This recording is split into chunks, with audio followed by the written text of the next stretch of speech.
We just got back last night from a congressional delegation trip to Ukraine. It was bipartisan, led by Senator Jeanne Shaheen and myself. Senator Wicker, Senator Kramer were part of that congressional delegation. And this morning we were able to attend a secure briefing by the president and his team. Let me echo some of the concerns that have been raised by my colleagues. We need to stand strong and unified in letting Vladimir Putin and Russia know that should there be another physical invasion of Ukraine, that the consequences will be devastating for Russia, both in terms of sanctions. We talked about Nord Stream 2 earlier. Nord Stream 2 was a bad idea. It's an even worse idea now that Russia has mobilized this massive, unwarranted force along the border of Ukraine. But the other sanctions that must be discussed publicly and made clear would go much further than just sanctioning Nord Stream 2, which of course has to happen.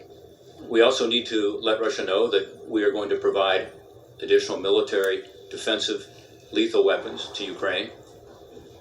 Already we are doing that, and I was pleased to see as we left Ukraine yesterday that the C-17 landed.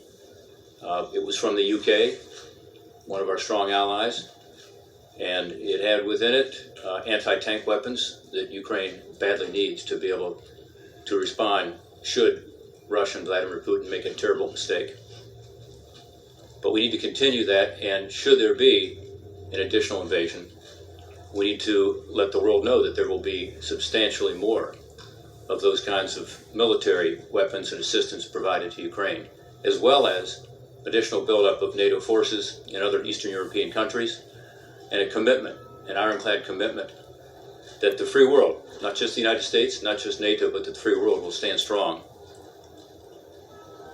That is the kind of deterrence that's needed right now to avoid what would be a terrible consequence for Ukraine, but also destabilizing Europe and sending a signal that somehow, after the first territorial incursion since World War II, that the countries of the free world are not going to stand together strongly against what Russia is doing. I believe what we saw in our Codel, what we heard this morning, was a very strong message, a message of unity. We need to be sure that our actions back up our words. Senator Wicker. Thank you, Senator Portman. And I think if we all try to limit our remarks, it'll give us a chance to be heard. I want to echo what Senator Portman said and what Senator Risch said. This group is we're partisan Republicans, but the delegation that we sent on the 48-hour trip to Kiev this weekend was bipartisan. 4 Democrats, 3 Republicans, and our message was the strong message that Senator Risch just spoke to the rest of the world. We are united in our opposition to what Vladimir Putin and Russia are about to do, and we want to stand strong in a united way as a country. I think that was the message coming out of the classified meeting we had with the president, and I hope that comes to fruition. Let me say this about Vladimir Putin. The Russian people are led by someone who is nostalgic about the Tsarist period of Russia. President Reagan correctly called the USSR an evil empire. Vladimir Putin is nostalgic for a return to the evil empire, and that is why he's done what he's done. And yes, he poisons political opponents. He assassinates former members of the administration who oppose him publicly. He has invaded Georgia. He has invaded Ukraine. And as of yet, no one has given Vladimir Putin a bloody nose for any of this. I think the alliance, our friends in NATO, and a bipartisan majority are prepared to assist Ukraine in making sure that if it happens this time, Vladimir Putin will get a bloody nose. This is 40 million people who remember how it used to be not to be free and to be under the thumb of Soviet Russia.